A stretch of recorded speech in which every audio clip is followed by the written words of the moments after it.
Yes, ladies and gentlemen, thank you once again for joining us here on INC Live for the UFC 289 preview show. My name is Karl Bainbridge, and I am joined by the man on the right-hand side of my screen. He is the Philip to my Terence, quite appropriately, because he's wearing blue. It's Joe Neal. Joe, thank you very much for joining us. Glad to be here. Glad to be the Max Caster to your Anthony Bowens. I'd imagine, I don't want to assume, but if I had to remember correctly, you have mentioned in the past that rap ends with Grandmaster Flash for you. Grandmaster Flash, Wonder Mike, people like that, Melly Mel, just like, if it's like early 80s, if you go past the early 80s when it comes to rap music, straight over my head. I do enjoy a good Curtis Flow every once in a while, but I do like Curtis Flow. The breaks is still very good, but I'm a big rap fan, so I guess I could do you Max Caster. So if there's any Beach Boys fans who also like MMA, I'm the person to go to. Excellent. Now to find someone who's with a Beach Boys tag team gimmick. I'm surprised nobody's done that in wrestling. I'm surprised Vince hasn't like discovered them for the first time and like pushed it on someone. That's probably what FTR was gonna get. You're gonna be my glove, goddammit. Yeah. Get out there and talk about the beach. Go. Thank you very much, though, for joining us here. We could be talking about music from like 50, 60 years ago, but we are here to talk about MMA, and it's a bit of an historic episode here of INC Live because for the first time, we are covering a fight night. Now, normally we don't do that here on this show, but we thought there's a title fight on this card. We're in Vancouver for the first time in 4 years. We might as well give it the sort of bells and whistles you come to expect from this show. Karl, I think this is a pay-per-view. Isn't this 289? Oh, they're charging money for this card. They're charging money for this card? They're charging money for this card. I mean, like, the last two fights look really good, but, like, this whole card, this feels like a fight night card. Has Canada done... Are they still mad at GSP? Like, what's going on here? Like, I mean... You can tell why I feel drama because my acting is atrocious in that segment. I never went to drama, so, I mean... But no, we are here to talk about UFC 289, and as you can sort of tell from our tone of from our opening here, this is going to be a very hard sell for a lot of people. But we do have some fights which can be intriguing to some people. Obviously, the last two which you mentioned do carry a lot of bells and whistles that come with that. But on the whole, Joe, there have been a lot of complaints in recent weeks regarding the poor quality of UFC fight cards, and I think that 289 is another example of that. I mean, as far as I'm concerned, you and me have should complain more than anybody else because I have to recap them and you have to edit me recapping them. So, I mean, these last cards have not been great. I usually find myself saying stuff like, that was better than expected, like on the recap shows, right? I always say that, I feel like a lot. But in fairness, I'm usually expecting nothing, and I'm just kind of like, oh, there was this. I was entertained, I suppose. You know, this isn't 2020 anymore, where I was just happy to have like something in my life that wasn't me locked in a room. And like 2020 was a really fun year for fights for me. It felt like a little event on Saturday, getting to sit down with my best friend, who's my roommate, and just watching fights, like watching from the prelims to now, because there was like, you know, once you exhaust everything on all the streaming sites, I guess we're watching every fight. And like following guys like Kevin Holland and all that was really fun. But it's 2023, it's 3 years later, and the Contender Series hires 50 people a year that are making 7 and 7, and they're being used to fill all these Apex cards, and this doesn't feel any different. Like, I wonder why the argument about fight card quality has become so prevalent in this year, because even if you go back to, say, 2013, 2014, there were complaints about the quality of fight cards even back then. But it seems a lot more vocal than now. I don't know if that's because the Apex makes it more sort of prevalent that we're watching a sort of watered down product. I don't know if it's like the Contender Series. And the big issue I have is, like, I actually liked the Contender Series when it first started, when it was that idea of best performance gets the contract. The problem is you've got so many people coming off that show, they just feel very generic. We're seeing the same type of people who look the same, sound the same, fight similar styles. There's no sort of uniqueness to the show. I think, like, a big thing for me is there is a like if you're an MMA fan, there's something to watch basically every day of the week for the most part. Um, most people, I'll even say, like, I'll even toss my name in this hat of like, the hardcore fans and stuff like us. I just kind of keep up with it. Actually, there's a lot to consume. It's kind of hard to consume all that. And so whenever they're adding like 50 contender fighters and not promoting any of them, they're like, once they break through, it's not like back in the, ooh, excuse me. It's not like back in the day where if you won tough, like, hey, here's Ross Pearson. We're going to put him like, front and center on, like, they didn't promote fighters back then either. Don't get me wrong, but they're going to put him front and center, on like fight night cards. So people who are watching the fight night cards always see him. We're always going to talk about him winning tough 9. And you kind of remember this guy, like, it helps add it. But when there's like 1,000 contender series fighters and they just kind of go, yeah, he won on the contender series, that's why he's here. It doesn't feel any special. Yeah. It doesn't feel anything. It kind of takes away from the grandeur of making it to the UFC. Making it to the UFC as a fighter should be like the pinnacle of the sport. I mean, anyone who fights here, it's the best promotion in terms of quality of fighters. I don't care what ONE FC says. Their UFC is the best. And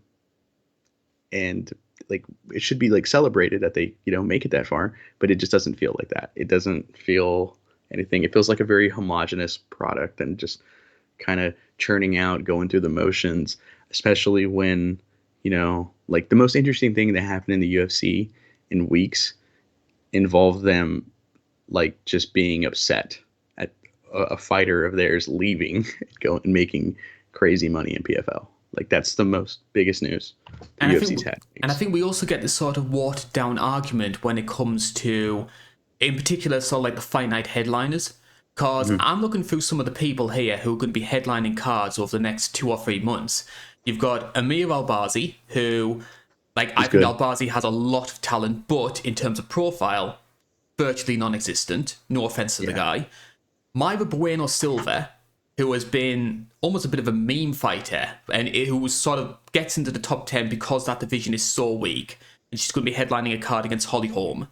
And then you've also got Abus Magomedov, whose UFC debut was 19 seconds. Like, he lost in the PFL, beats a guy who's 1-3 in the promotion, and he's fighting Sean Strickland. It feels like the UFC sort of chucking anything at the wall and hoping something sticks. It feels like to me, like of all 3 of those guys, or 3 of those people you mentioned, they're just kind of relying on the name value of their opponent. Like it's not about like, I feel like if they were to promote, I feel like they'd be like, Kai Kara France is fighting this week. Who's he fighting? Did I mention Kai Kara France is fighting this week? Like it would be like that, which is just rough. I think a lot of it comes down to like we always bring this up, like this has been the big thing. The UFC's lack of promotion. Yes. But I think on one hand, they're just churning out so many of these cards, and like I love all the fights I can get my hands on, but none of these feel special anymore. I don't know if it's just too much. I hope not. I hope it's not just a matter of too much, but none of these are feeling special anymore, especially with this card. This card, you're going to see us make like kind of smile and struggle a little bit with this card, most likely. And I think with this card especially as well, in my opinion, and again, this is just my own personal take, I feel like this is a card that the UFC should have been making a big deal about, because Canada has had a fantastic fan base in this sport for a long time. Obviously, like, GSP was arguably one of the greatest fighters of all time. And the UFC used to make a big deal about the Canadian cards. You had John Jones fighting there a couple of times. But for whatever reason, maybe it's because GSP retired, maybe it's because we don't have that sort of big Canadian star to take over the mantle that sort of people expected Rory McDonald to be. The UFC just sort of half-hearting it. Or maybe it's just a case of they know that Canada hasn't had a fight card for such a long time.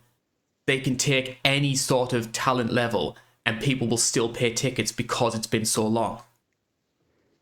It's kind of disrespectful to a crowd like that. I feel like Canada always has like, if not the best crowd, you know, in the world. Like the Aussies are great. London has been fantastic these last couple times we've been, and Canada is always probably like number one for me.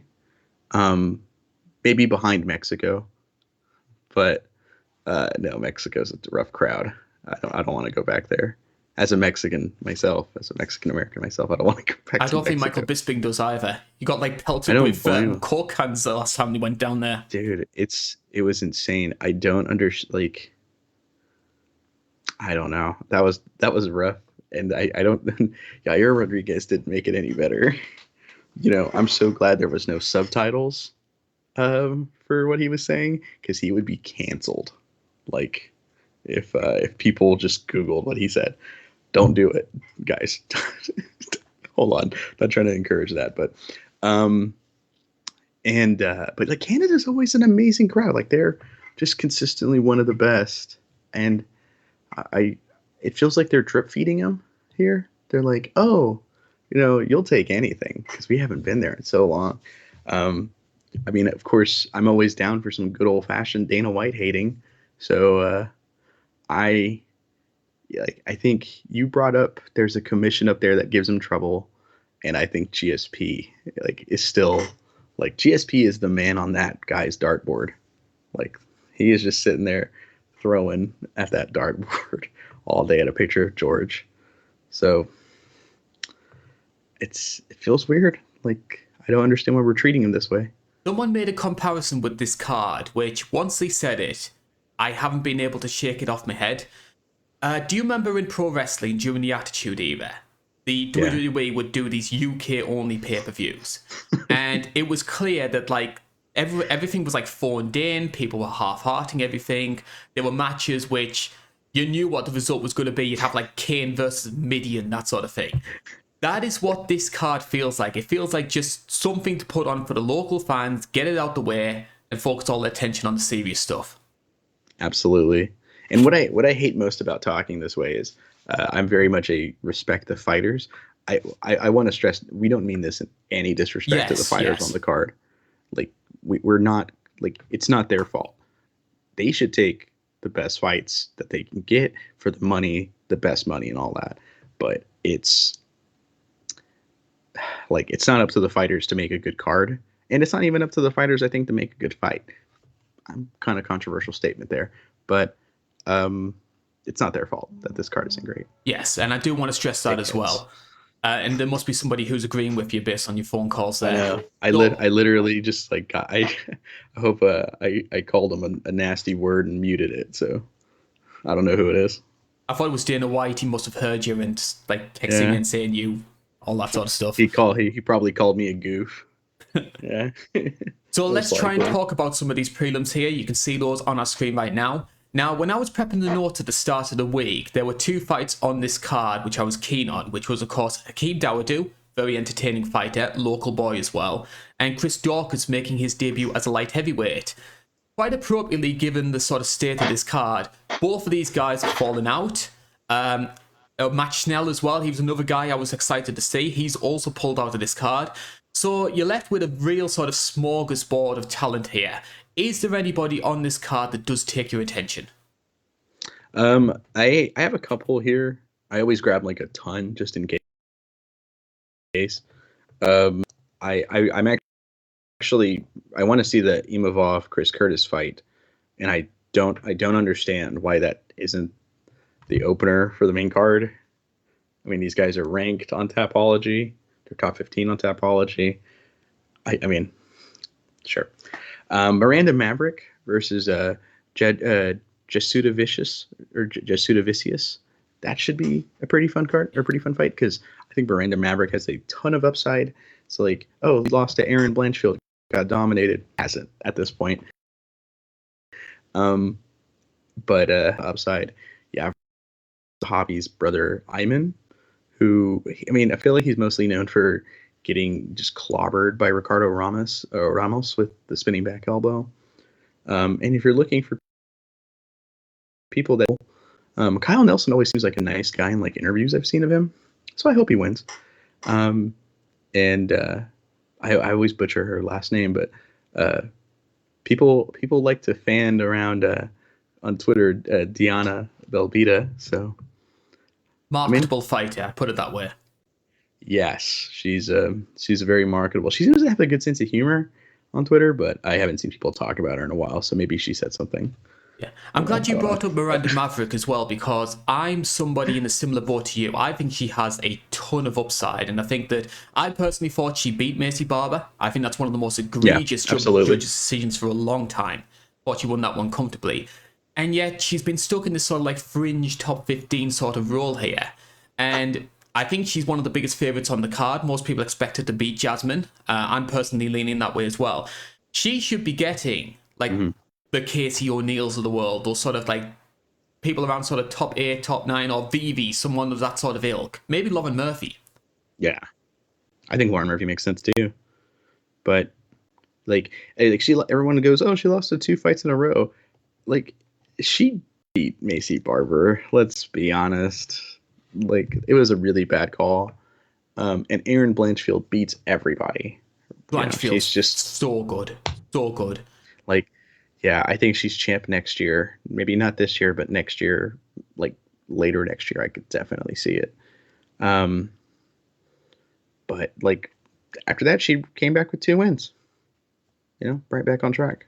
Yeah. She's looking great. I'm hearing rumours that Blanchfield and Firo could be happening on the Paris card. Oh, that sounds fantastic. That sounds like a really good fight. Potentially, And I would probably I pick Blanchfield. I don't know what's happening with Cyril Gane, but that could main event. If they can't get Gane, Yeah, then that's a good enough to main event, in my opinion. they're probably going to do Gone Jones a second time, just so Dana can be like, see, he did it again. They're going to give John Jones They really so wanna... many easy matchups. They want to. I love them. I love hearing the Stipe fight might have fallen through, and it's Pavlovich. Like, what if? Please. So let's move on to fight number 1 on this card. So there is one middleweight fight between ranked opponents which isn't on the main card, but this one is. It's Marc-Andre Barriault taking on Eric Anders. Barriault comes in as a -135 favourite. You can get Anders at +115. Now, the last time we had a pay-per-view in Canada was UFC 240, and Marc-Andre Barriault was on that main card. Had an absolute stinker against Krzysztof Jotko, but second opportunity to make a hometown impression. Will he take it though? He's taking on another guy in Eric Anders. Very similar type of fighters, I feel, here. I always find that, I don't know if it's Sean Shelby or Mick Maynard who deals with the middleweights, but whoever it is, they seem to have a real affinity for these kind of, not so much technically gifted middleweight, but physically strong, natural athletes. You could put Barriault in there, Eric Anders, Ian Heinisch. He had a big sort of like hype train going at one point. They were pushing him really hard. Darren Stewart. I love Darren Stewart. Me too. He seems like a really good guy. Like, he just, but like he had that kind of vibe to me. Yeah, but there are always these guys that always find themselves on main card, bit of like company favourites. So when you look at it from that perspective, bearing in mind as well, Barriault is also Canadian, you can sort of understand why the UFC are going down this path. Yeah, they do like this type of strong, athletic, well-rounded-esque fighters at middleweight. They definitely seem to favor them. Look at the proof. That Streisand. Eric Anders, wow. Wow. Like, I will never get over how much fun it is to just go, wow. So we'll talk about... This fight, I hope, we brought up the 240 fight with Marc-Andre Barriault, and I remember that fight, sadly, and I almost rewatched it until I remembered as I was hitting click. I went, no, I remember this one. I'm going to research another one. So I hope this fight definitely is better than that one. I will say there has been a bit of an upturn in Barriault's performances here because he did have this reputation. He was that sort of clinchy, dirty brawler type who would grind people out to decisions. We have been seeing him getting a lot more finishes recently. So obviously that came in his last 2 wins because he's on a 2-fight winning streak. Submitted Jordan Wright in the first round. And then he got that win over Julian Marquez, which I went back and rewatched that fight. That was one of the sort of matches I did a case study on. And Julian Marquez had a lot of success in that fight. But Yeah. one of the big traits that Barrio has always had is his conditioning and his ability to wear people out with pressure. And that, for me, is a great case study for that. Because he just wilted Marquez. Marquez is good too. He's pretty good. Like he gets a bad rap because he's kind of a meme fighter, because of a certain post-fight press or interview he did. But I mean, he should have just shut up. I mean, he dropped that bag. But eh, like he's good though, And Barrial kind of broke him a little bit, which is, it reminds me of Antonio Margarito in boxing a little bit when I was rewatching that one. Like just kind of constantly moving at him and just pressuring him, landing when he can, and then just puts him out. But probably without the plaster in his gloves, though, of course, if you're a boxing fan. One of the big traits that stands out for me when it comes to Barrio, though, like obviously he's got his pressure game, which we'll obviously talk about. I hope that was the chair and not you farting. It was chair. It was the chair. I went, geez, I said, that's going to sound bad. I made a mental note to mute the mic if I shift in this chair. I need a new one so bad. One of the traits I do love when it comes to fighters, so everyone has these sort of quirks and these sort of like oddities when it comes to this sport that they always like. And I do love a good clinchy, dirty boxer. And Barrio is very good in the clinch. I love his work there. Yeah.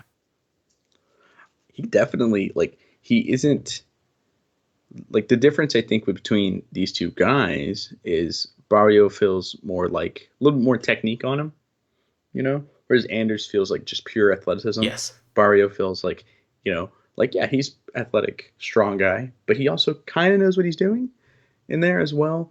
And, I mean, he's not quite a couture level of a clinch guy, but who is, come on. But he's very good in there. Gets in the clinch. He's very active. He'll beat you up in the clinch. I think, hold on. How did he put out Marquez? Didn't he get him with clinch shots first? He did most of the damage in the clinch shots. And then once Marquez was hurt, they just swung and bung on him. Clobbered him. Yeah. Okay. I think I was remembering that right. Yeah. I mean, that adds up, and that builds up lactic acid in your opponent. And now they can't lift their arms, and it's a little easy to hit them in the head when they have trouble lifting their arms up. So, definitely a good. He's just so strong that he almost if he can't out technique you, he's probably out muscling you in the clinch. And he hits really hard, as we've said. There have been some concerns over Barrio's durability. I think the Chidi loss especially, because that came after 12, 13 seconds. We have a guy as well who's sort of 34 years old, so is that something to maybe be concerned about? Because even if Eric Anders isn't the most technical fighter in the world, he can crack. Yeah. He had a really rough start to his career. And I mean, Chidi hits like a freight train. Both those brothers do. They both hit very, very hard. But Chidi hits very hard because he's middleweight. That said, I feel like Eric Anders can put him out. I'm not saying there's a durability issue, but it's not an issue yet. It's just a noticeable thing we've seen. He can get put down.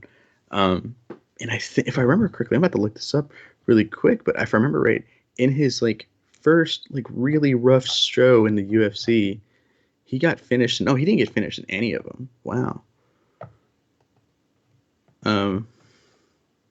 Yeah, and Fluffy Hernandez didn't knock him out. He arm triangled him, but that guy's really good. That guy seems like he's on the up and up. Yeah, I think Anders could put him out with that big shot, but I think I'm more likely to see Barrio, kind of wear out the arms first with the clinching and stuff. Yeah.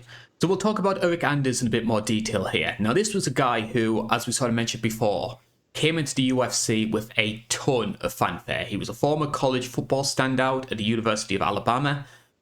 His last fight, he beat Karl Dorcas, which was on the December 2022 card. I think that was Thompson versus Holland. Some of the notable wins in his career include GM3, my boy, Rafael Natal, Brendan Allen, who he beat in his last fight before joining the UFC, which is a win which has aged very well. And he was getting a lot of showcase moments from the UFC. He had a main event against Machida, which a lot of people actually believe he won.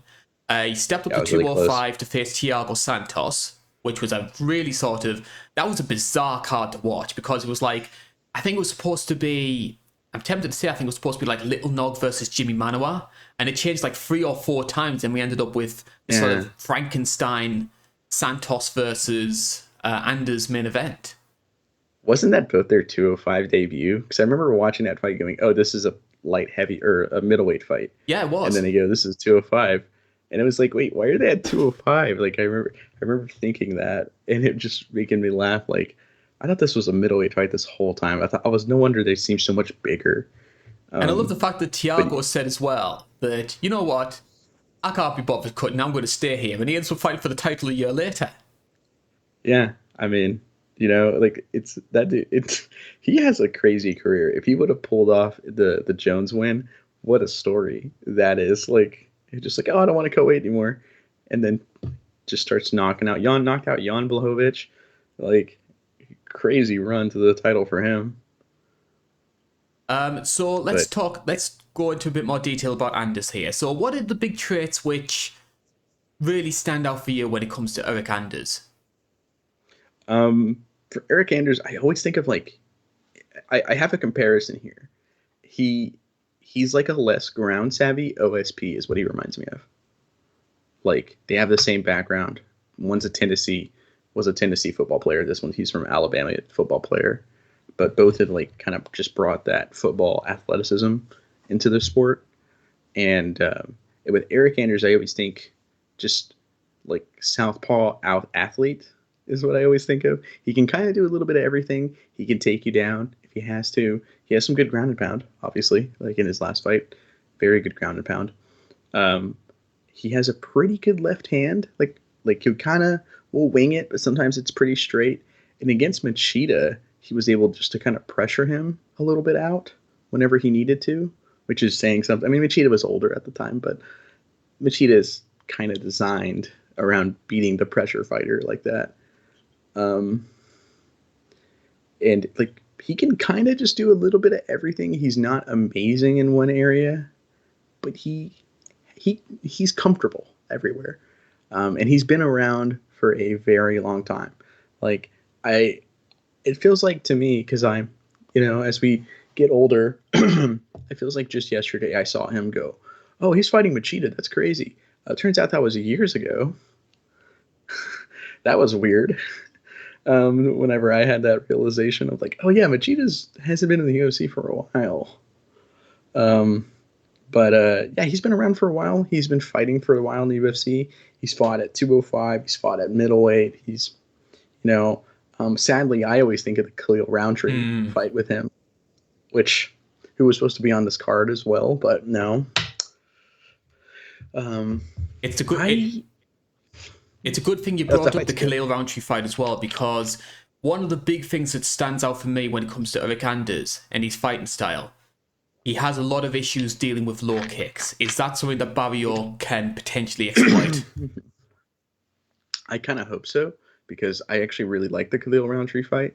I'm a low kick connoisseur. I mean, when you look at, you know, my second favorite fighter ever, it makes sense, with Jose Aldo. But that said, I don't see Barrio like attacking the legs too often. I mean, when you look at Eric Anders' stance, and especially to like the meta, I guess you could say, of MMA striking, calf kicks are huge, and he already struggled with kicks, low kicks. Calf kicks have to just chew up that stance, like even harder. It's going to knock him off balance often. So I wouldn't be surprised if Barrio started working on the low kicks for this fight, maybe using low kicks, like an inside low kick, to step into a clinch. Makes a lot of sense for me. But I don't necessarily see him making that his primary weapon. I feel like that's kind of counterintuitive to his biggest strength. Unless you get inside and insert knee in his leg. Ugh, those always make me kind of groan with a smile.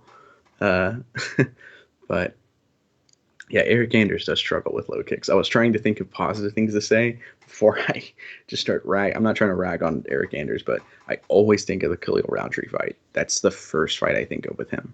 That and the Machida fight. Does have a very good ground and pound game though. That is one trait of Eric Oh, Anders which I do like. he's a finisher on the ground. He like kind of not almost Mark Munoz esque, if anyone remembers him. Just gets on top and just starts just bringing that hammer down, which is kind of awesome, honestly. I ground and pound KOs are few and far between. It's a lot of TKOs, but when you see someone knock someone out with ground and pound, it always makes me go, "Ooh, jeez!" Like it's that family friendly violence I crave in the sport. Like someone posted it on my feed recently of Curtis Blades and Overeem. Like that's one of the most brutal ground and pound finishes ever. Oh, it's haunting, and I love it. Um, Scott Jorgensen had one against Ken Stone. I think it was both of their UFC debuts back in that WEC merger, and that one is gnarly. Also, I recommend that one, and probably my favorite one ever because of who it was getting KO'd is Alan Belcher versus Paul Husamar Harris. Paul Harris. Yeah, that one's so satisfying. Spoiler alert, I have actually got a Paul Harris video planned at some point this year. Oh, we're gonna say we planned that. Yes. It's almost like we've rehearsed a show. Yeah, there's a we're like Triple H and The Rock. We work through every single conversation and movement, you know, meticulously. So bookmakers have this one very close when it comes to the betting odds. Do you see it being a close fight? Who are you favouring? I'm favoring Barral. I think he can finish Eric Anders, but Eric Anders is also pretty tough to finish. In hindsight, saying that, but I am picking Barreau to win. I think we're going to get quite a dirty, sort of grimy fight here. I think that Anders can have more success if it's in the open, but I think Barrio's going to Yeah. have that kind of quintessential Barrio performance. Make it dirty, get in the clinch. I can see him. I think it's going to go to a decision, but I can see the further Yeah. the fight goes on, Barrio's going to have more and more success. It's going to be one of those situations where he might just have Anders on the ropes by the end of the third round. One thing to think about too is a lot of Eric Anders' offense with his punches are a little wider sometimes, like very overextendy, and slipping those or kind of parrying those into a clinch is so much easier just based on how Eric Anders throws. So that he could be kind of having that quicksand esque feeling of like I can't even try and hit this guy without I'm kind of just getting sucked in more and more into the clinch. That could kind of feel like that as well. That's something I just thought of. Fight number 2, and we are going down to the featherweight division here. And a rarity on this card, we've got a ranked fighter. Dan Ige is looking to try and defend his place in the top 15. To do so, he needs to take on the runaway train, quite appropriately given his nickname, of Nate Landwehr. So bookmakers odds for this one, Dan Ige minus 245. You can get plus 205 if you're on Landwehr. Now, Nate Landwehr made his debut in 2020. He sort of really came to prominence when he had that win over Darren Elkins, which was brutal, bearing in mind the amount of punishment that Elkins takes during his career. He's what I always like to call a good TV fighter. If you put him onto the main card of, say, like a Fight Night Jacksonville or somewhere of that sort of ilk, put him against an opponent, he's going to create great entertainment. He's sort of a bit like Spike Carlisle, someone of that sort of ilk. Yeah. So he does have the winning streak to justify maybe a jump up in competition. Is Dan Ige a bit too high? It's funny to me in saying that he might be, but it's also easy to forget that. And this is nothing against Dan Ige, who's very good, I think. But Dan Ige was coming off one win against a huge KO over Damon Jackson, but he was on a 3-fight losing streak before that. 2 very good competition, mind you. But I don't it kind of makes you wonder, like, is he too high? Like, it kind of makes you second guess that ideology and that idea there. I don't know. I think Nate Landwehr is pretty good though. Like he is on a streak, and almost all those fights have been like must see TV. His David Onama fight especially was like had us all jumping in the living room. It was awesome. Um, Because that was a fight, I believe, where he was had like full mount on an armor and just got up from full mount because he wanted to stand and bang. yeah, he was having fun, and he started smiling and laughing with the crowd.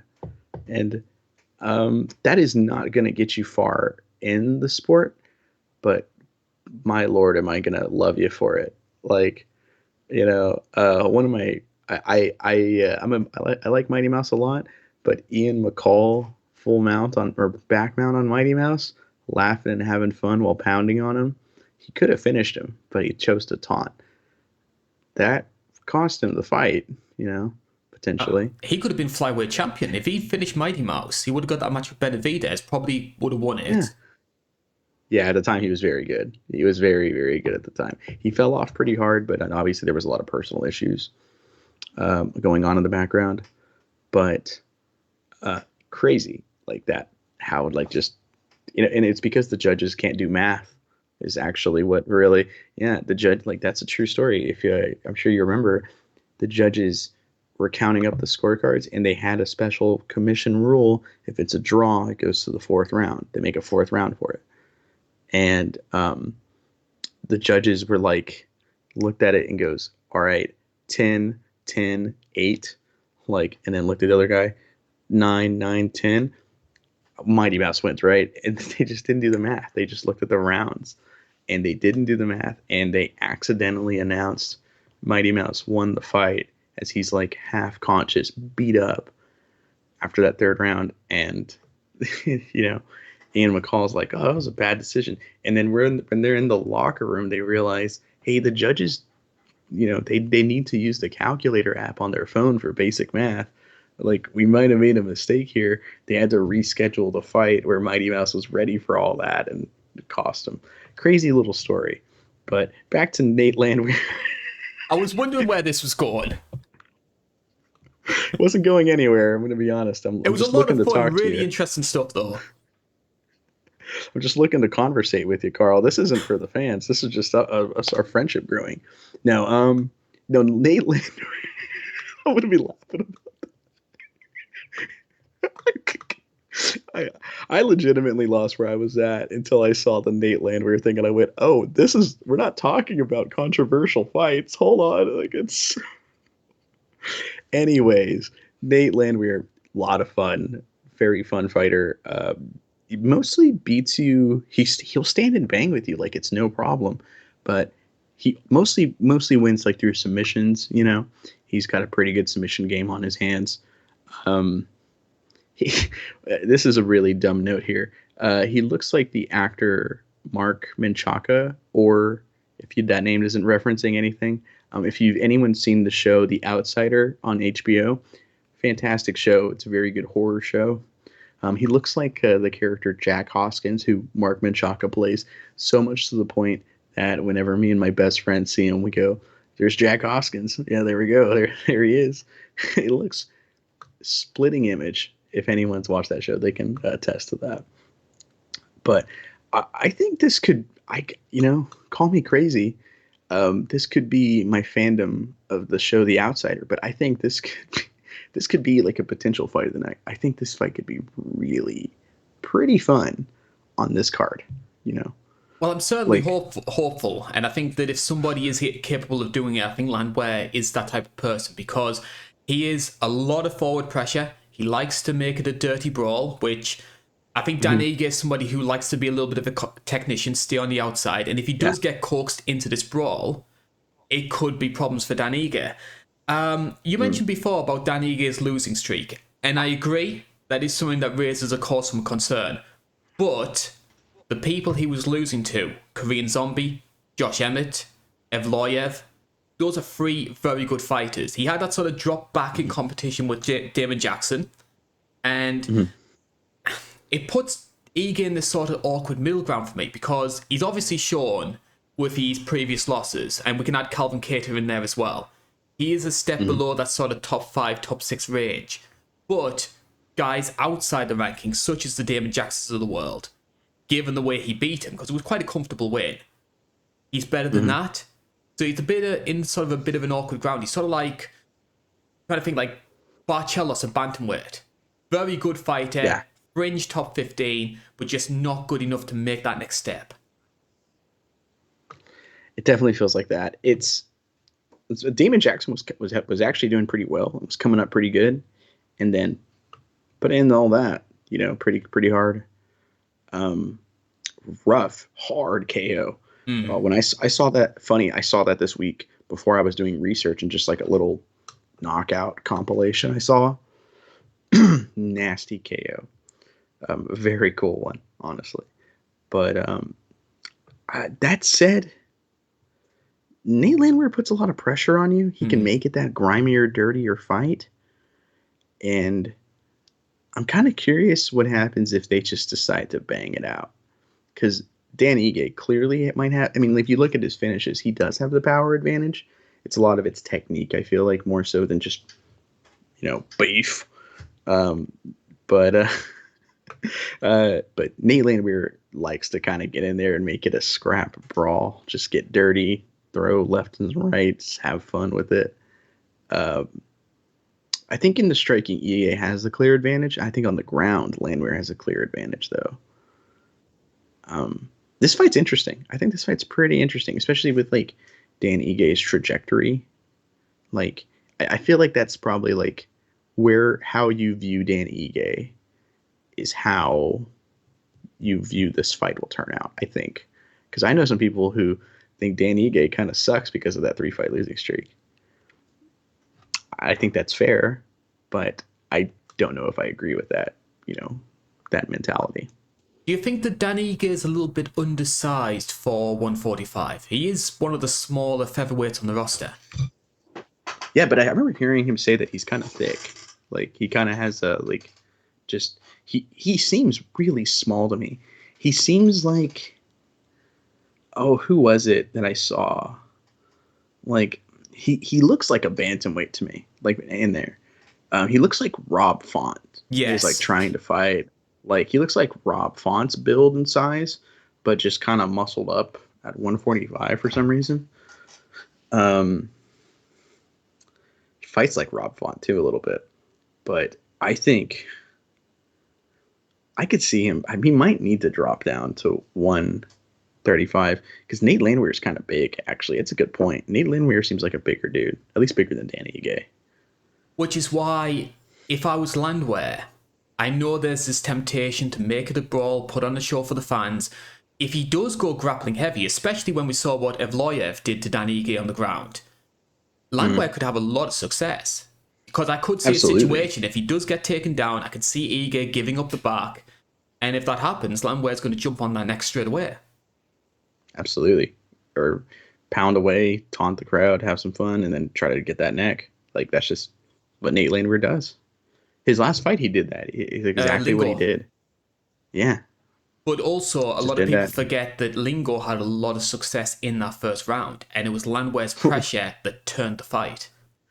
Didn't Lingo nearly finish him? Yes. If I remember correctly?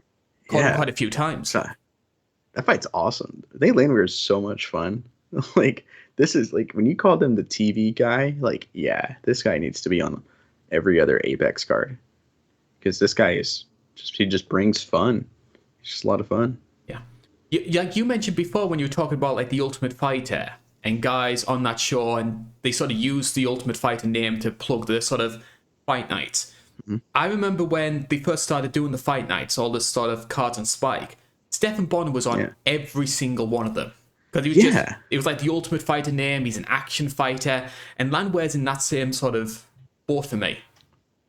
And Bonner was on almost every one of those cards. So was like Kenny Florian, Josh Koscheck, and those guys became stars because of that.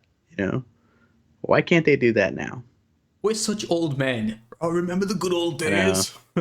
I remember back in my day when I saw Bob Sapp try and pile drive Big Nog into the ground, and I thought he died. That was haunting as a kid seeing that for the first time. So we've got this consensus between ourselves that Landwehr could cause Ige problems if he gets him to the ground. The question is he going to be able to? Dan Ige is a fast guy. I could see a situation where he stays on the outside and starts sort of like piecing Landwehr up as he comes in, because Landwehr can get caught. We've seen Julian Rosa finish him very quickly. Juicy J, yeah, put him down. I'm curious about one thing: is their reach? Dan Ige has a slight. It's not going to matter. It's It's 0.5. It's 0.5 he has on him. Dan Ige looks like he has a 71-inch reach, whereas Landwehr has a 70-inch reach. But Dan Ige does, have a slight reach advantage. It's not enough to matter, Thought of a dirty joke, and I'm not going to say it. Let's keep this PG. We've got the algorithm to please. Yeah, exactly. This is like Simpsons level, we can play, I would imagine. But just try not to laugh. I could see Danny Gay using his movement, because he's pretty fast. He could just stay on the outside, try to pick Landwehr apart, force Landwehr to come in, avoid the brawls that way, and maybe even avoid some grappling exchanges. It's pretty interesting. It's an interesting fight. I think if Danny Gay is going to win, he has to just box him up for 3 rounds. And maybe even get a finish in there, landing something clean. I mean, Damon Jackson's a big, tall featherweight, and he had no problem putting him out. I am going to be picking Ige to win this one, and I'm going to say unanimous decision again. I think if there is a finish, though, it's going to come from Landwehr. I think he could coax Ige into that brawl and catch him coming in. But that's a small percentage. That's sort of like a 20% chance I think that's going to happen. So I'm picking Ige to win this one. I'm picking Landwehr to get the upset. Once again, this could be my fandom of how much fun he's been lately and how much I love the show The Outsider. He looks just much like him. I'll show you after the show. He looks so much like him. It's hilarious. Yeah. But I think Landwehr, I think I'm going to lean towards that X factor of, Danny Ige might not be able to put Landwehr away, but Landwehr can definitely put Ige away. I think I like that X factor in this fight. So it just feels better to me. Fight number 3. Now, you mentioned before that you thought that Landwehr versus Ige could be a potential fight of the night. I think it could come from this one. Now, both of these guys don't really have the biggest high-profile name, but if you look up through their careers, great action fighters. It's Mike Malott for taking on Adam Fugit. I have to be very careful about how I say that surname there. I have seen many people get caught out by that one. It's a welterweight bout. Malott comes in as a minus 210 favourite. Fugit is a plus 180. Now, when I was writing my notes for this card, I was of the consensus that this is a very good fight. And if it was on the prelims, it would make complete sense. Like, local Canadian fighter taking on someone of a similar talent level, just sort of please the local fans, and then we sort of like the appetizer towards the big stuff. It doesn't belong on the main card. Not at all. I don't understand. Yeah.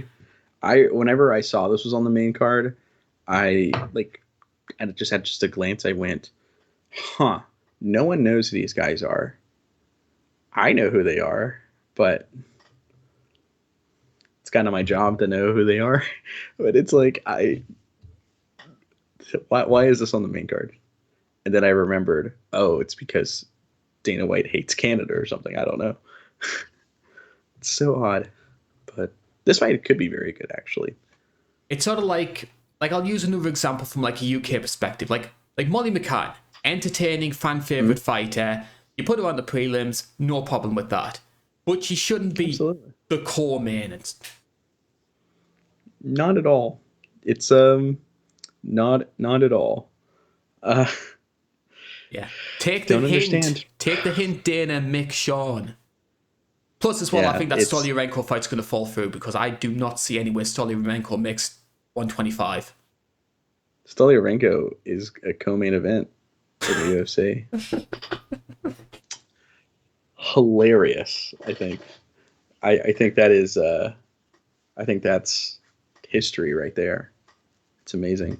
Then again, Priscilla Cachoeira did main event a show once, so I think she was co-main against Chev. That was like Chev's flyweight oh, it was debut. co-main. Oh, I thought it was a main event. Okay, I was gonna say, you know what? I think that was the Santos That's Andes card. No, it wasn't. Not Santos Andes. Andes Machida. I think it was actually.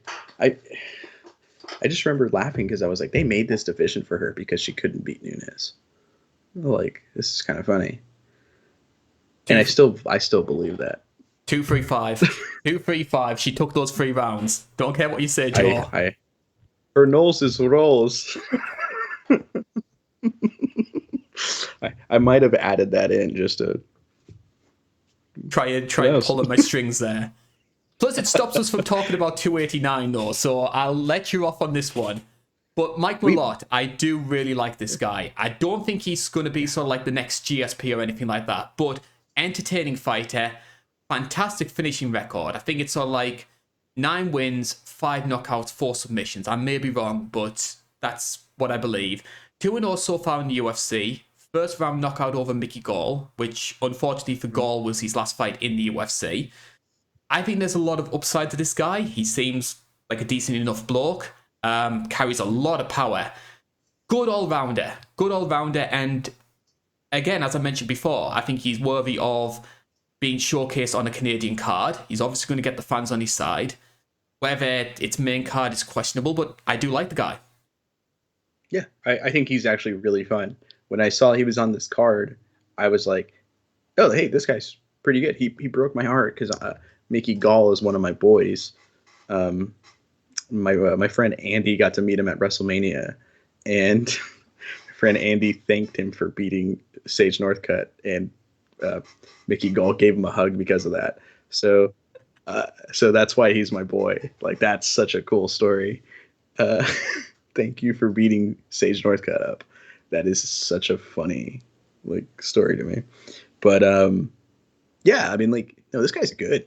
Like, shouldn't be on the main card, but I mean, that's, we've talked about that at length. And Adam, you said it's Fujit? I believe it's Fujit. That makes me a little sad because I have all these puns I've been saying. Because I have it here that it doesn't make sense now, but I have Fujit about him giving Michael Morales trouble. Until you brought it up this week, and I had to rewatch that fight. He did give him trouble. It works so much better if I said I Fugit about him giving Michael Morales trouble. That doesn't make sense now. Or like Paulie from The Sopranos, forget about it. But no, I think this fight could be pretty good too. Michael Morales has a lot of upside. He's looking pretty decent. 14-0, all that noise, and Fujit made him work for it, and he did. He got finished, but so does most people fighting Morales at this point. Do you think that was? And Mike, do you think that was Fujit being better than we expected, or Morales being a little bit complacent? I think it's a mix of both. I think Morales was, as the fight went on, Morales was like, okay, I got to step this up. It's really time for me to put him out of here. And then he found it was a little bit harder because Fujit's actually pretty good. Gutsy performance from him too. That fight's good. That was one of my favorite fights when I was researching this one. That's for me though. I kind of feel like in this fight, this is I bring this up later on for a fight coming up, but I think this fight's pretty decently close. Like you mentioned earlier, around the same skill level. Mike Malott has potentially more upside, but why I like Malott in this fight is I feel like he has more avenues to victory. Where it's one thing if you have I have a way I can win, right? That's fantastic. And that's kind of why I picked Nate Landwehr in the previous fight, was I felt like he had a little bit more avenues to win. And I kind of like the idea of those options and how you can win, and I think Malott has that. But I think this fight could be close, and I think it could be a scrap. Like this fight. Obviously, we've been joking that this card doesn't have the name value, but this fight, there's those three fights in the middle of this card could all be fight of the night. This fight could do it too. I think this fight's pretty good, and I I kind of hope Mike Malott wins because I kind of want another Canadian star to rise, and why not him? You know, Like, I'm trying to think of like the last big sort of like Canadian prospect that we had, because obviously I'm thinking like post GSP, like it was Rory for a little bit, but of course Rory, he had his issues with the UFC. He took the money, went to Bellator, and then after that there has been a little bit of a lull. So I'm sort of struggling to see who was Hakeem possibly, and then Danny Henry did what he did, and his debut took away a lot of that buzz. Felicia Spencer for a little bit actually. Yeah, I think I'm right in saying that. I think there's only been like four. I'm tempted to say, I'm trying to think it out. Like GSP, Rory, Loazo, and Felicia. I think those are that Carlos Newton as well. I think those are the only 5 Canadians to fight for the belt. Carlos, I always forget Carlos Newton. Yeah, he's Canadian. He's got one of my favorite fights ever. Him and Sakuraba. Oh, hell of a fight! I love that fight. Yeah, I keep distracting us from this. I apologize, but you mentioned before about Malott having more avenues to victory. That's the main reason why I'm favouring him as well, because I think that what I've seen from Fujit in terms of striking is very good. I should also note as well, they have one opponent in common, a guy called Solomon Renfro, and both of them finished him in the first round. I'd argue Fujit had the more impressive win than Malott did, because Renfro was giving Malott a lot of problems and then got caught, dropped, and then Malott took the back. Fujit was spamming head kicks over and over and over, and eventually just that pressure just wore him out and caught him. But I think if it goes to the ground, I think there is a discrepancy. We've seen Malott have success there. We saw him finish Linares, which was an all-Canada fight. So he managed to get that win on the ground. I think it was arm triangle. So I think Fujit's going to have a lot of success in the stand-up. I can see Malott taking over if he makes it grappling heavy. I can agree with that 100%. It's just there's just so many more ways for him to win the fight. Yeah. And also as well, he's alpha male, so he's going to have a good guillotine. Absolutely, it's required. It's required. There's 2 rules to get into Team Alpha Male. One, you have to think TJ Dillashaw is a punk, and 2, you have to have a good guillotine. They used to have a 3rd rule where no normal size human beings in there, but that rule's been repealed. I'm not a normal size human being technically. I'm quite short. Overhand right as well. Yeah, you got to have an overhand right. That was it. But the number 1 rule is most important. TJ's a punk. So, and I have one final note before we move on to our core main, though, because I think that's the one that we really want to break down in detail. I was looking over Mike Malott being signed on the Contender Series, and this is a quote from Dana White, because usually he gives like a little monologue explaining why he signed someone. He's big, he's strong, he's tough, he's durable, he's Canadian, you're in the UFC.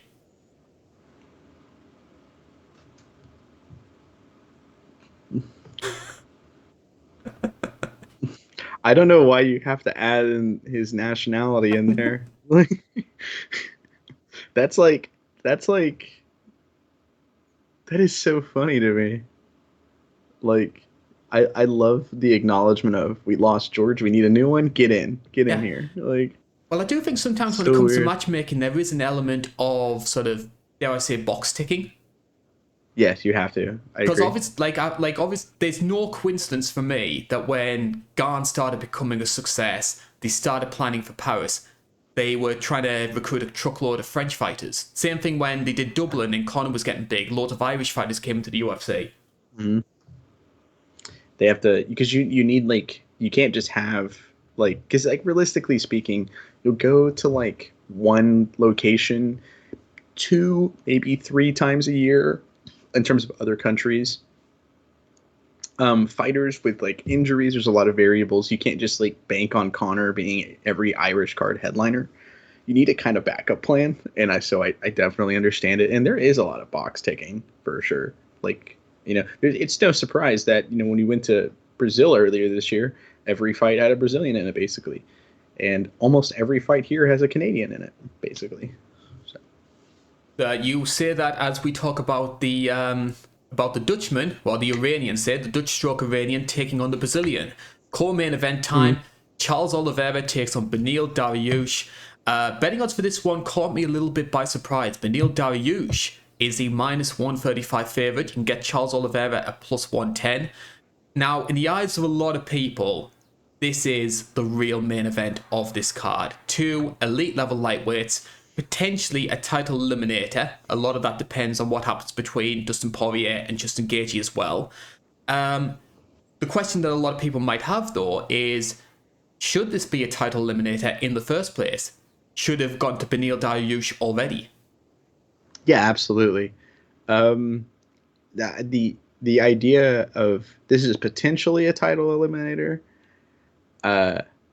It shouldn't be a potential if Benny wins. If Benny wins, what are we doing? Like, this guy's like, are we just never giving him a title shot? Like, he deserves it. He's the number 1 contender. He has been. I loved Volkanovski and Makhachev earlier this year. That fight is fantastic.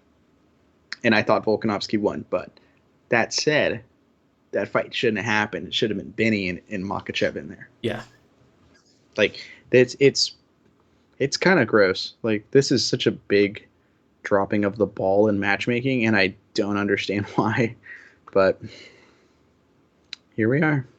Why do you but this fight's great, so I can't complain. Why do you think the UFC have been so hesitant to give Benny his title fight? Because, like, I have a lot of respect for Bilal Muhammad, and if you are a Bilal fan, I don't want any sort of criticism of this, because it's not my intention. But you can sort of understand why the UFC are hesitant about giving Bilal his title fight, because he has a very workmanlike style where he can play it safe and go for decisions. But yeah, Benny's grappling heavy, don't get me wrong. But some of these fights are so much fun. Like the Gamrot fight, some of those scrambles in that fight were fantastic. That fight's awesome. And another thing too, and nothing, once again, I'm going to stress like you, nothing against Bilal Muhammad, but Benny puts people out cold too. Like stiffens them. Like this guy is all action, all entertaining. And I will even bring up this point. Benny is one of the reasons I didn't go insane while watching the Chad Mendez Jose Aldo 2 card for the Retro Review series. Benny was a lot. Benny and Carlos Diego Ferreira was a decent little fight. Ferreira gassed down, but that fight was good, and Benny's awesome. Like, I don't understand the hesitancy here. The only thing I can think of is remember whenever, I forgot who he beat, but he beat someone and was like, "Hey, where's my Tesla?" I know he got that Tesla. Tony Ferguson, 262 poor man. Yeah, I wonder if Dana White's been waiting on a Tesla, and Benny got his first. Yeah, that's the only thing. That's you understand. Like, everyone understands I'm joking and kind of clowning here. That's because I have no legitimate idea why he hasn't gotten a title shot. Is it the injuries randomly? I don't know. Yeah, because you'd also think as well, like, part of the selling point of the UFC is you want to try and you want your bigger names in title fights, but you also want the title matches in question to have an element of competitiveness. And as much as I like Dustin Poirier and Justin Gaethje, and I think they're going to have a belter of a fight in July, but do you see either of those beating Makhachev with their fighting styles? I don't. I could see Benny giving Makhachev a lot of problems. I could see Poirier maybe doing it, but I don't see Justin. As much as I love Justin Gaethje, I don't see Justin Gaethje doing it. But I see Benny giving Makhachev nightmares in training camp. Like, that's such an awesome fight. So we'll talk about Charles Oliveira in a bit more detail here. Unfortunately, his run as champion came to an end up against Makhachev, which was UFC 280. But here are some of the fighters he's beaten over the course of his career. Justin Gaethje, Dustin Poirier, Michael Chandler, Tony Ferguson, Kevin Lee, Jim Miller, Clay Guida, and Jeremy Stevens. More submission wins in UFC history. 9 KOs, 21 submissions over his career, only 3 decisions. Can you make an argument Charles Oliveira's winning streak was one of the most entertaining in the sport's history? It is spectacular. It is, in terms of like, if you like finishes, this is the guy. God, I hate saying this. I picked him to lose almost all those fights except the Michael Chandler fight. I picked him to beat Chandler, I think. I don't remember. I think I picked Chandler for that one. I think I picked Benny. No, not Benny. I think I picked Charles.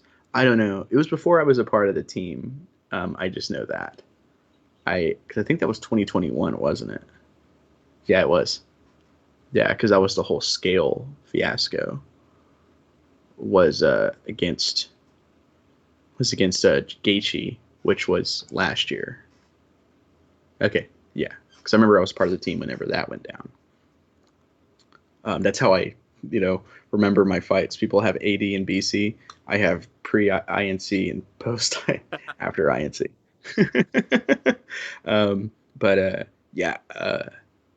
Yeah, I picked him to lose almost all those fights in that crazy run. I thought Dustin would beat him. I thought Gaethje would beat him.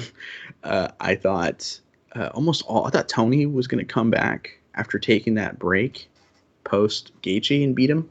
And no, he made me look stupid that entire run. And I couldn't complain. Those fights were great. Those finishes were great. I love someone with that killer instinct. That's something that gets tossed around a lot. Like, he's got that killer instinct. He smells blood in the water and he just takes it. I love that. I like my violence to be violent.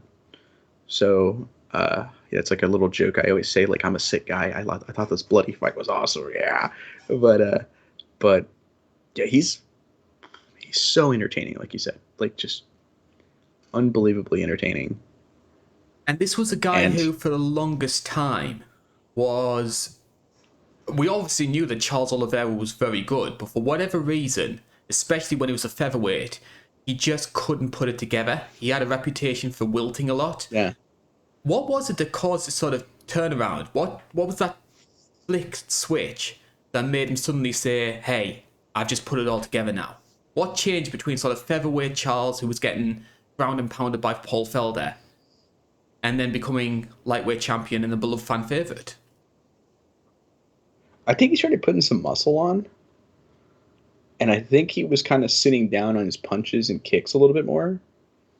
Which, and obviously, I think his Muay Thai got a lot better. Yes. Honestly, I think that's probably like just the most like comprehensive answer is his Muay Thai improved tremendously. I thought had an argument for being one of the better clinch fighters in MMA history for a little bit. Like, he was very active in the clinch with knees and elbows and punches. But when his striking improved so much, he was getting hit a lot less clean. Obviously, I thought he had a durability issue at 145 where he was just getting kind of put out. Whenever you're cutting weight like that, it's easier for you to get concussions, aka get knocked out. So going to 155, he's going to be naturally just more durable. And then with his defense improving, he's getting hit less, which means he's not getting put out with every shot. Obviously, Gaethje is probably the hardest hitter in 155 history, maybe. And he hit him with like trucks, and that's why he went down, a couple times. But he didn't get put out. Like, it seems like he's much more durable. He's much more confident in his striking. I remember I watched I covered it in the Retro Review this year, and it was him and Frankie Edgar. And in the striking, he's kind of like just moving in, throwing, but you can tell like there's a little bit of like nervousness behind it. Now it's very smooth. It's very just relaxed. He's having fun in there. calm. Even like when he nearly got finished by Michael Chandler in the first round, and he came out the second round and was just cool, calm, collected, and hit the best left hook I've ever seen. Like, just a picture perfect left hook to end that fight. And I think that confidence in the striking really helps elevate it. And because we're not kickboxing, we're not Muay Thai, we're not jiu-jitsu, we're mixed martial arts. I think being good in one area of the game just helps smooth out everything else. And I think that's kind of what helps put it all together, as the saying goes for him. Because what you expect is, and this is why I think wrestling is, in my opinion, wrestling is the best base you can have in MMA over like boxing Absolutely. or kickboxing, that sort of thing. Because with wrestling, yes, you can take somebody down if you need to, but the threat of wrestling helps to create the striking exchanges. So much theory. And Charles Oliveira is an example of that, in my opinion, because people are so worried about being taken down by the guy, it allows him to have success on the feet. Absolutely. And I don't want to go to the ground with this guy. I'm going to do everything I can not to. And then you get hit with that straight right he hit Gaethje with, who's got sent flying across the cage. And doing that to Justin Gaethje, who's always been known for his granite chin. Yeah. Gaethje said he's the hardest hitter that's ever hit him. Like, he said that after the Michael Chandler fight. He goes, I've been hit by a lot of guys who hit really hard. He goes, Charles Oliveira makes all of them look like nothing. He goes, it felt like I was getting tased with every shot he hit me with. And I think, as someone who's been tased myself, that's scary. I don't like that. I don't like hearing that. I am going to be very interested to see where this fight plays out, because obviously we know that both guys have great grappling backgrounds. Like, Benny's a hell of a good grappler in his own right. Does he there want to try and utilize that kind of grappling game against Charles, who, as we know, first opportunity he gets, he's going to try and get in top position and then try and submit you? So is Benny going to want to try and take that risk? Because the other thing that stands out for me when it comes to Benny is his success in recent years, since the Alex Hernandez fight. It coincided with him becoming a lot more grappling heavy. I don't know if he was because he had worries about his chin and thought, I'm going to take that sort of weakness away by turning to the grappling. But he's been scoring a ton more takedowns before and after that fight. Is he going to want to try and take that chance against Charles? I think he would. I think he's comfortable going to the ground.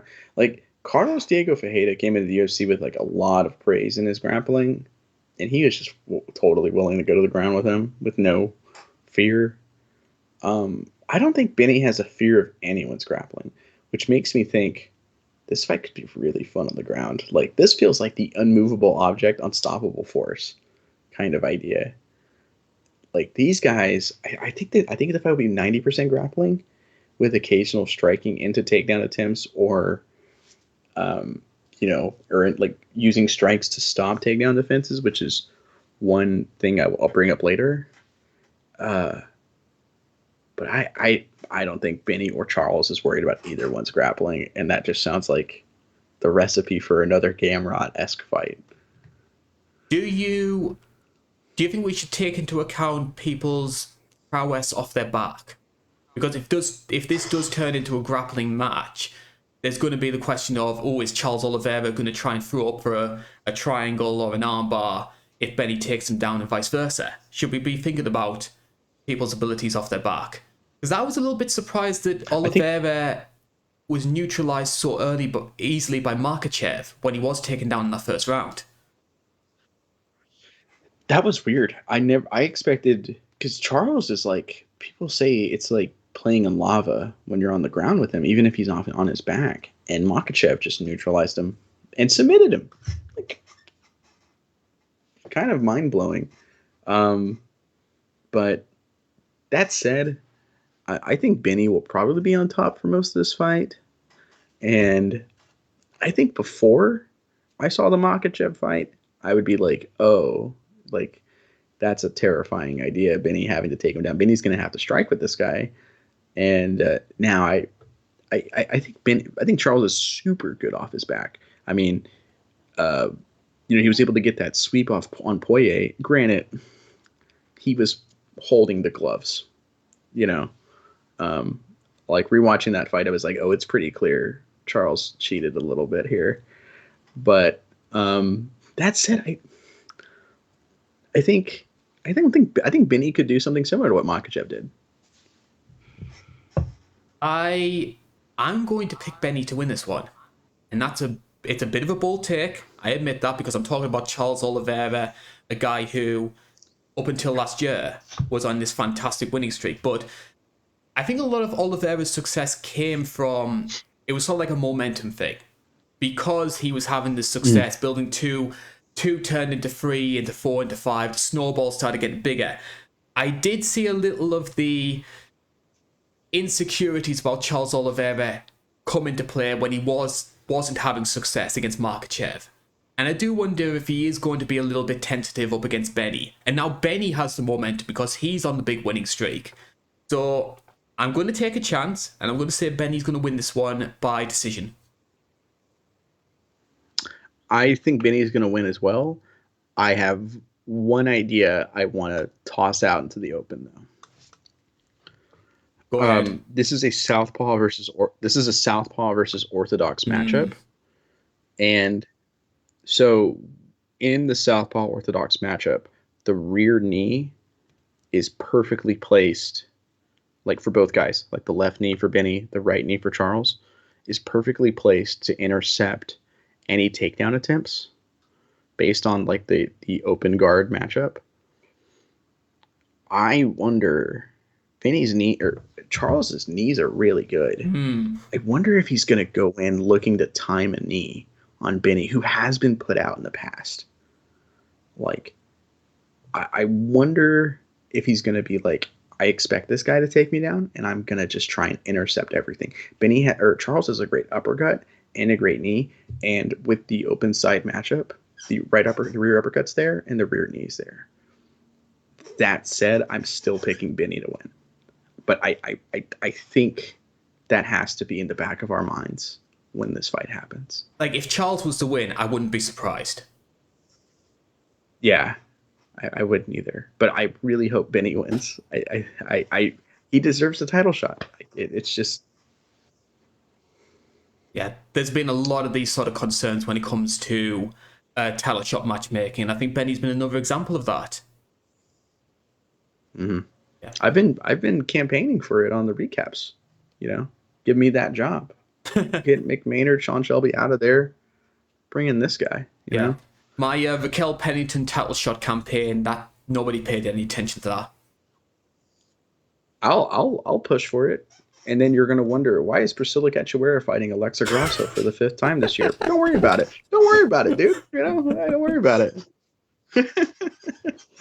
So now we move on to the horselim of UFC 289, or at least that's what it feels like if you listen to people online. It's a women's bantamweight title match. Amanda Nunes takes on Irene Aldana here.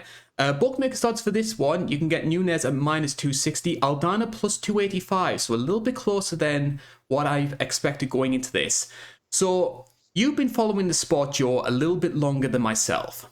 But one of the big things that we have in common is when we first started watching was Mighty Mouse as flyweight champion.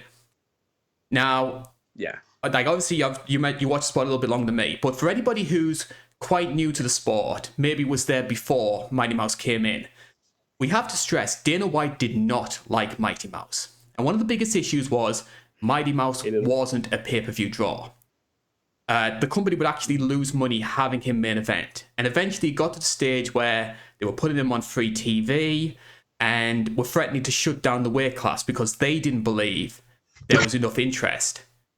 Bearing this in mind, why did the UFC keep giving Nunes main event after main event despite pulling even worse numbers? Is she the worst drawing champion ever? If you go based off the stats that I've seen, yes. I believe 100,000 for the Shevchenko rematch, and it was 80,000 for Raquel Pennington and Felicia Spencer. No figures for the Pena rematch. Because when I started watching, I remember them saying, when I started watching MMA, there wasn't a lightweight division, but there was lightweight fights, if that makes sense. There was no title. And I remember thinking it was because lightweights didn't do good money. And I like what you said about the Mighty Mouse thing, because that is a very fair comparison. But we're still giving Nunes main events. And here's another comparison you can make. Call me crazy, which you will. Mighty Mouse at the time I thought was a GOAT contender, and he still is, of course. He's still like a top 2-3 contender for the greatest ever. I think Nunes is the greatest women's fighter ever. Which reaching for that termination button. I'm kidding. I'm expecting the Dr. Evil, just trapdoor to happen. But I think there's a lot of comparisons there, and I also go, how come both of these people aren't draws? Nunes feels like the biggest slam dunk draw of all time to me for women's fights. She's a Muay Thai wrecking machine that can fight anywhere. Ignore the ducking jab, wine mom boxing weakness. But she's knocked out women with everything ever. It feels like she head kicked the Ronda Rousey head kicker Holly Holm. She brawled with Cyborg and knocked her out. Her nose was a rose, but she beat Valentina twice. She has she choked out Miesha Tate, in that horrifying fight to watch. I don't understand why they don't push her to the moon and back. I would argue that they have. I would argue that they have made an effort. They've given her a pay-per-view main event, which is a lot more that could be said. Shev never got a pay-per-view main event. Joanna never did.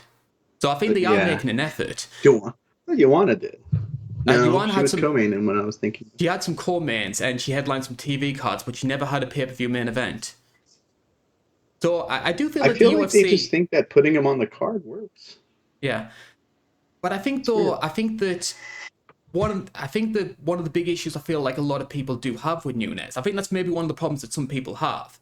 I don't think anybody dislikes Nunes as a fighter or as a person.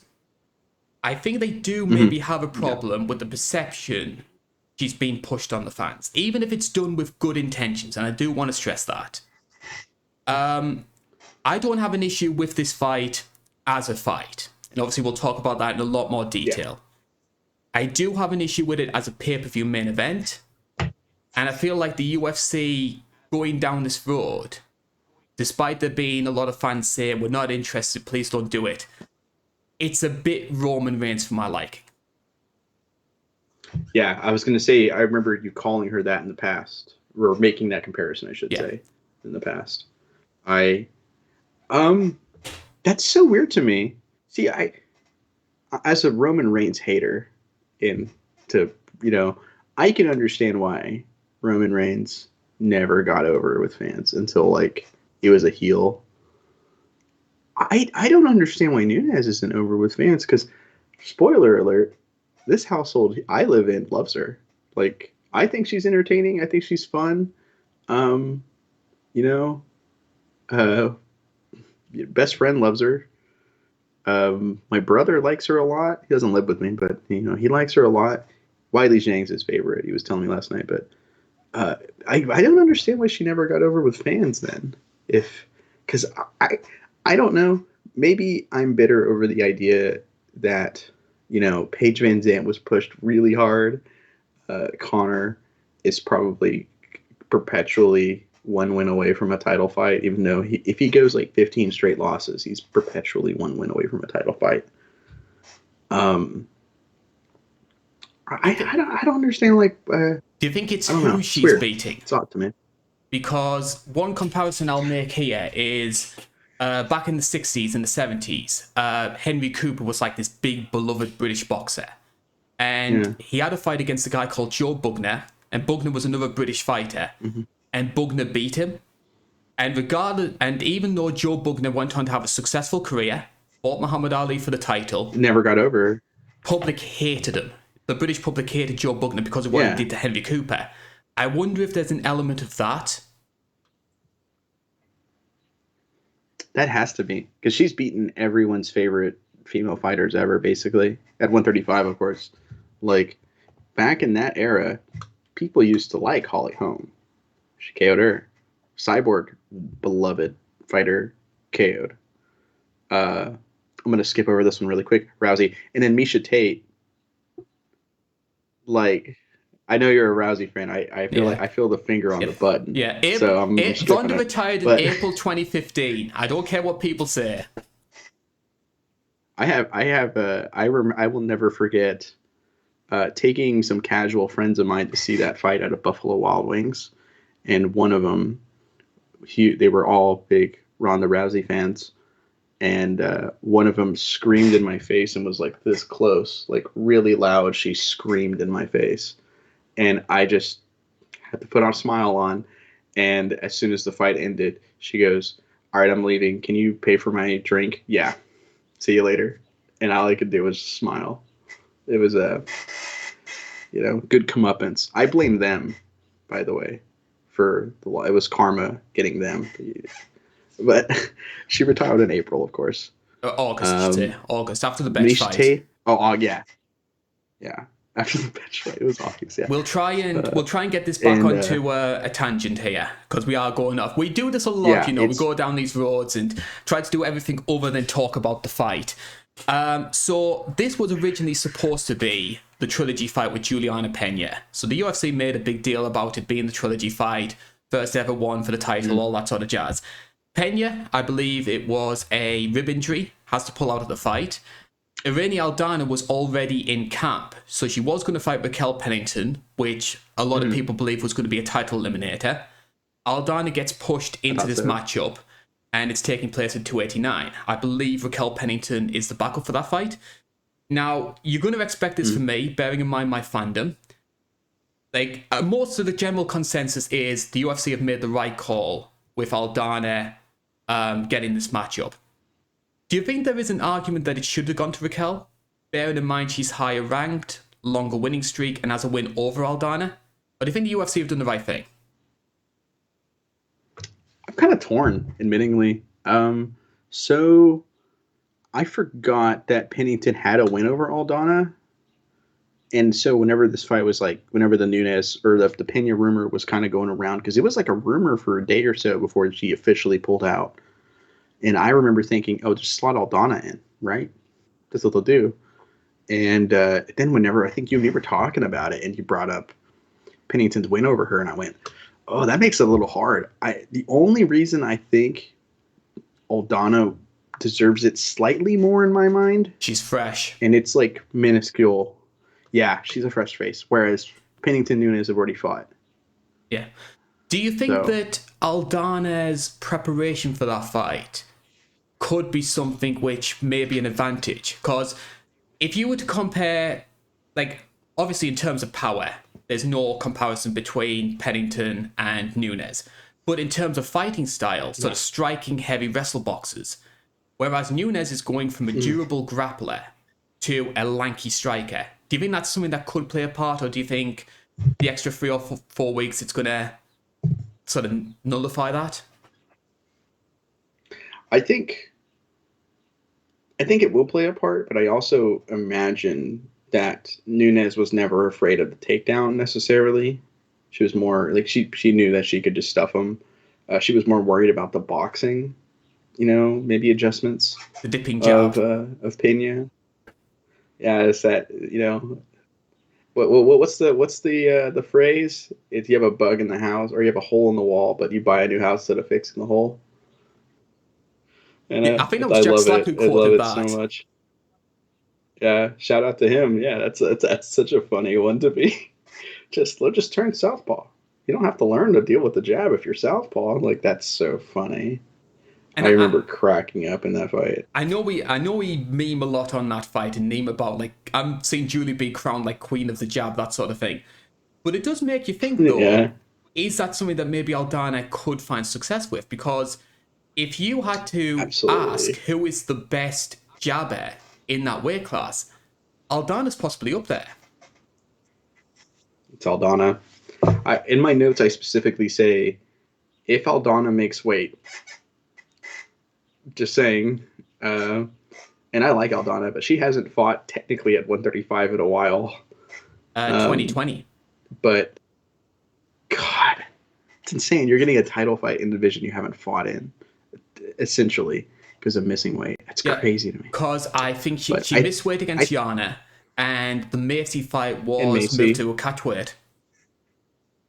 Yeah, because they both, I think they both were gonna miss. They said, I can't remember.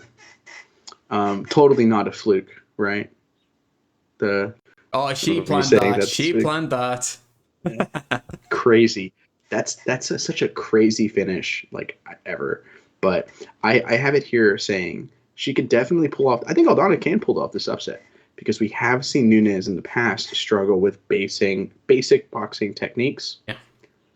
I think, all jokes aside, though, like, Aldana is probably the best boxer in the division. But, and like I said, I have Nunes as the women's GOAT, and I think, like I've said in the past, for a lot of the fights on this card, there are just much more avenues to victory for Nunes. And, like, Nunes can just take her down. Nunes can just abuse her with low kicks. Nunes can try and make it a brawl, which I don't know if that's a good idea necessarily. But I think, like, where Aldana just has the boxing, essentially, whereas Nunes has a lot to go into. But I think this fight could be really close. I kind of hope it is. Yeah, I want it to be a good fight. Funny. Yeah, I gotta be honest. As much as I'm, saying I think Nunes is gonna win, and I like Nunes a lot, I think it sounds interesting if Aldana wins, and then we do, like, Aldana Pennington for the title. I think that sounds kind of fun. Maybe that's just like... I'd love that, because I think Rocky would have a good chance of winning. See, it's funny. I kind of look at it like rock, paper, scissors. I think Aldana has the closest chance of beating Nunes in the division. And I don't think Pennington beats Nunes. But I think Pennington beats Aldana for sure. I think it creates, like, a rock, paper, scissors kind of moment. So maybe this is working out for you in the end. Personally, like, I think Nunes' weakness, because if you look at her, she's lost 5 times. Like, a lot of people forget that when you talk about the plaudits of Nunes, people forget that she's been beaten before. And beaten against, in some cases, by some questionable opposition. But the type of fighter is nearly always the same. It's durable grapplers, she can't put away early. They come back, and this is another thing as well, like, people meme on the Juliana fight. But one of the big things that stood out for me was when Pena started throwing back, Nunes was a little bit, what's going on here? I'm gonna try and load up and hit harder to try and stop this pushback. And once that stopped working, it was like, I'm out of ideas, I don't know what to do. So there was, and that's happened. Yeah. That fight's so weird because, like, we've seen her in the past trade with, like, nothing against, Pena, much harder hitters. Yeah.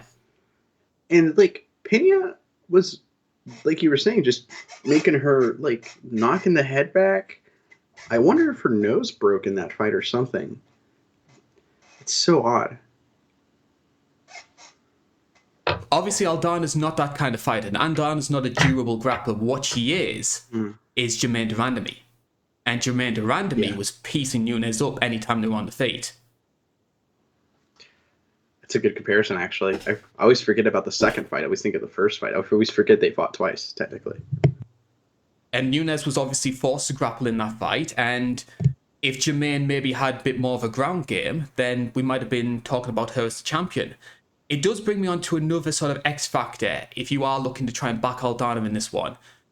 Aldana's coach is Diego Lopez. Now, Diego Lopez, for anybody who might not know, he fought in the UFC. He had that match against Movsar Evloev. And on like 5 days' notice, gave an unbeaten fighter a ton of problems, especially when it came to scrambling and submissions.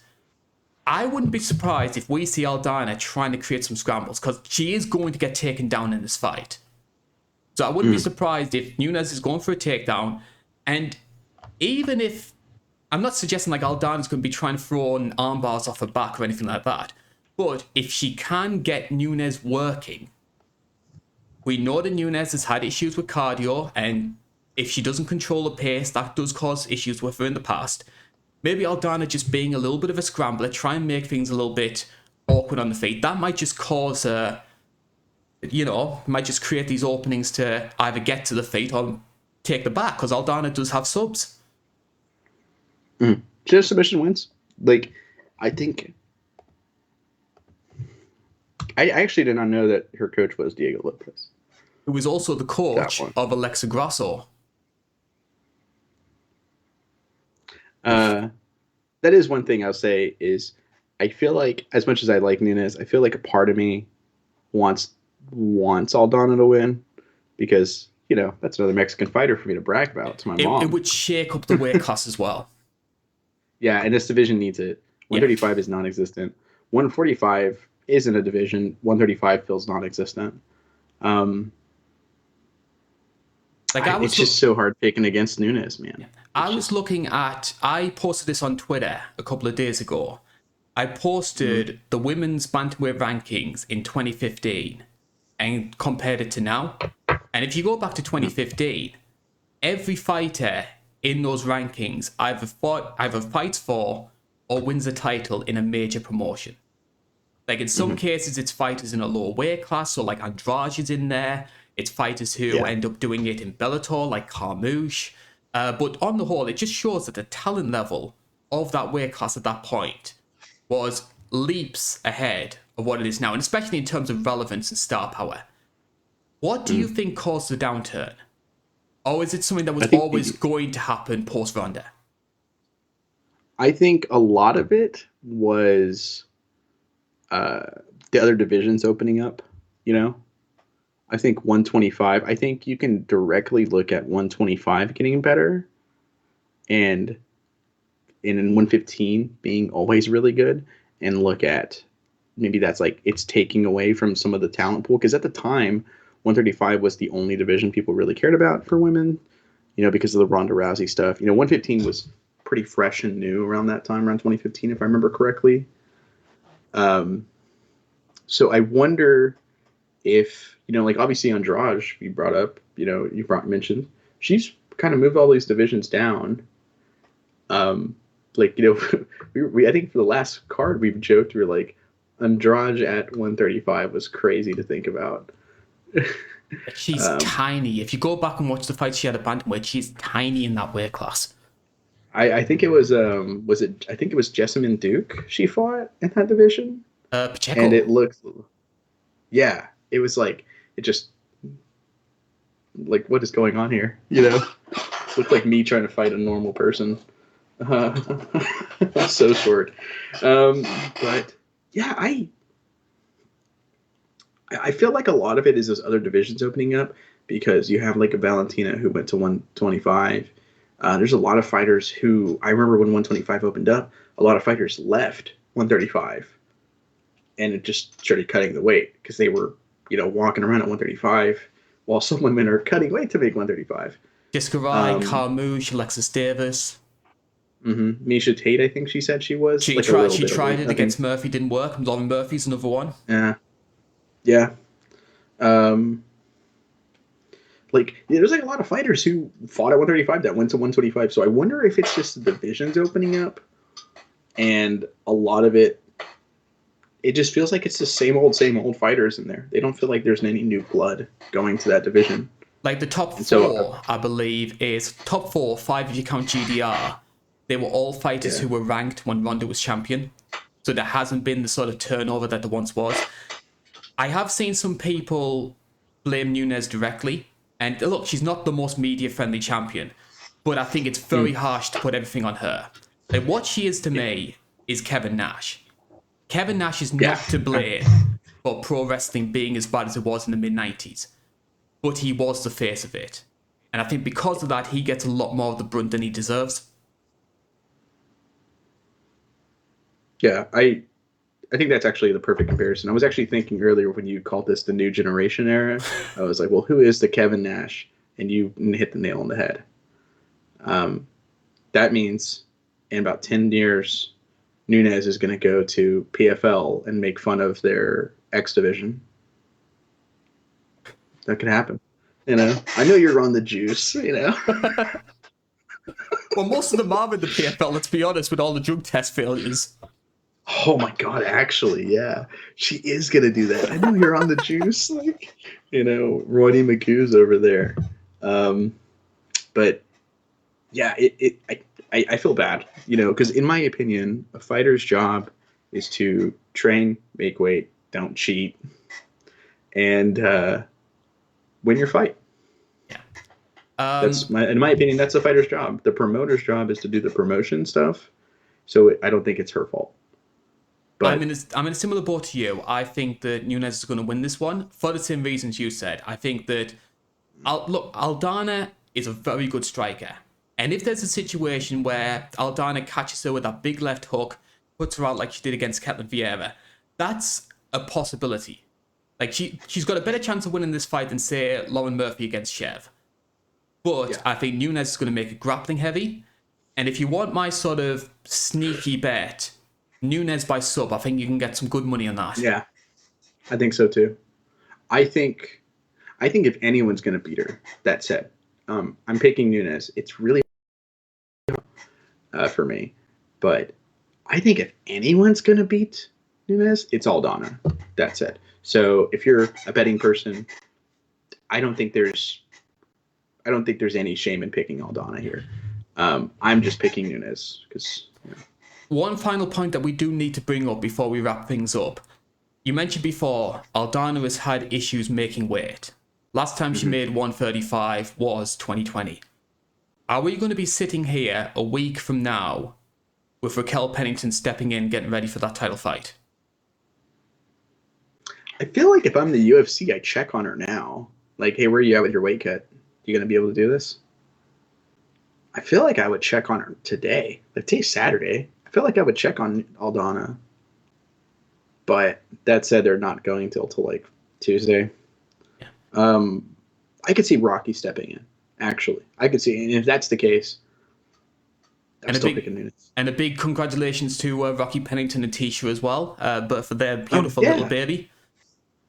You actually brought up the comparison. They're like, it's going to happen. The rematch. Yes, because Rocky Balboa he had his first child and then went out and beat Apollo Creed. So another Rocky doing the same thing in a rematch. You never know. Just trying to will it into existence. And that leads me to a great segue because I used Rocky as the opening piece and kind of theme of the next retro review. Very good link up there, Joe. It's almost as if we rehearsed this. So we do have a retro review, which is hopefully going to be out sometime soon. Joe, this one is a Patreon request. So usually we like to do ones around a certain theme. So we did plan like a truckload of Canada cards, and we're going to put that to the public. But we got a Patreon request, which of course takes priority. So what can people be looking forward to sometime this month? So shout out to Tony Ramirez for the Patreon request, of course. I really appreciate it. He's always in the comments, always a really cool dude. And he suggested or donated and picked UFC 125, which has that Gray Maynard-Frankie Edgar fight. Absolutely love that fight. That fight is better every time I watch it. And I say that as someone who prefers the third fight, but that second fight is like, it's like a movie, like showing it to people. It's so good. So that is for everyone to look forward to. We've also got a month's worth, hopefully, of videos that'll be coming out at this point. We've got like the rise of Mexican MMA, which is coming up.